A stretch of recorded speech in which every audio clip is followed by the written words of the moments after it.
আসসালামু আলাইকুম এভরিওয়ান, সবাই কেমন আছেন? আশা করি সবাই ভালো আছেন। আলহামদুলিল্লাহ আমি অনেক ভালো আছি। আজকের ভিডিওতে একটি আরসি রিমোট কন্ট্রোল ভ্যান তৈরি করতে কত টাকা খরচ হয় এবং কী লাগে A to Z একটি ধারণা দেব আপনাদের। ভিডিওটি ভালো লাগলে অবশ্যই চ্যানেলটিকে সাবস্ক্রাইব করে রাখবেন এবং ভিডিওটি না টেনে শেষ পর্যন্ত দেখুন। শুরুতে আমাদের একটি রিমোট কন্ট্রোল আরসি প্লেন তৈরি করতে আমাদের দরকার হবে একটি আরসি ট্রান্সমিটার বা রিমোট। এটি সাধারণত বিভিন্ন ধরনের হয়ে থাকে, তো আপনাদের অল্প বাজেট অনুযায়ী এই মাইক্রোজনের MC6 চ্যানেল ট্রান্সমিটারটি পারচেস করতে পারেন। এই ট্রান্সমিটারটি আপনারা 1 কিলোমিটার পর্যন্ত রেঞ্জ পেয়ে যাবেন। এটি অনেক ভালো পারফরমেন্স দেয়।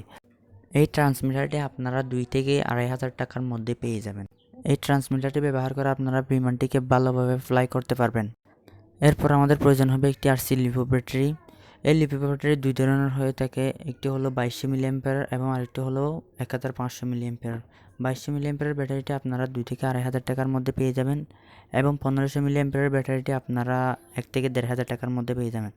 2200 মিলিঅ্যাম্পিয়ার ব্যাটারিটি দ্বারা আপনারা অনেকক্ষণ ফ্লাই করতে পারবেন বিমানটিকে এবং 1500 মিলিঅ্যাম্পিয়ারের ব্যাটারিটি দ্বারা আপনারা মাত্র 10 থেকে 15 মিনিট বিমানটিকে ফ্লাই করতে পারবেন।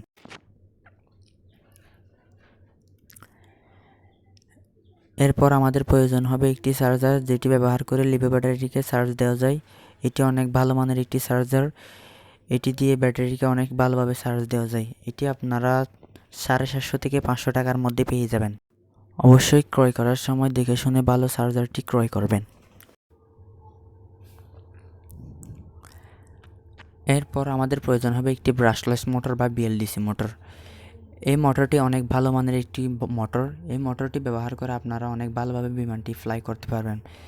এটি 500 থেকে 550 টাকার মধ্যে পেয়ে যাবেন আপনারা। এই মোটরটি আরসি বিমানটিকে অনেক শক্তিশালী করে তোলে এবং দ্রুত গতি সম্পন্ন করে তোলে। এরপর আমাদের প্রয়োজন হবে BLDC মোটরটিকে চালানোর জন্য একটি 30 অ্যাম্পিয়ারের ESC। বিভিন্ন বাজেট অনুযায়ী বিভিন্ন ধরনের ESC হয়ে থাকে। এটি একটি নর্মাল ESC, যেটি আপনারা 700 থেকে 750 টাকার মধ্যে পেয়ে যাবেন। এরপর আমাদের প্রয়োজন হবে একটি প্রপেলার। এই প্রপেলারটি 10 ইঞ্চি। প্রপেলার দুই ধরনের হয়ে থাকে, একটি লোহার প্রপেলার এবং প্লাস্টিকের প্রপেলার। প্লাস্টিকের প্রপেলারটি আপনারা 100 থেকে 120 টাকার মধ্যে পেয়ে যাবেন এবং লোহার প্রপেলারটি আপনারা 300 থেকে 350 টাকার মধ্যে পেয়ে যাবেন। একদম নতুনদের জন্য লোহার প্রপেলারটি সবচেয়ে ভালো হবে। এরপর আমাদের প্রয়োজন হবে সার্ভো মোটর। এই সার্ভো মোটরটি আপনারা 100 থেকে 120 টাকার মধ্যে পেয়ে যাবেন। এছাড়াও অনেক ভালো মানের সার্ভো মোটর রয়েছে, যার যেরকম বাজেট অনুযায়ী আপনারা আপনাদের পছন্দ মতো সার্ভো মোটরগুলো দেখে শুনে ক্রয় করবেন। এরপর আমাদের প্রয়োজন হবে ল্যান্ডিং গিয়ার।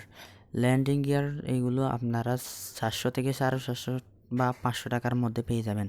এই ল্যান্ডিং গিয়ারগুলো ব্যবহার করে আপনারা বিমানটিকে ভালোভাবে টেক অফ এবং ল্যান্ড করতে পারবেন।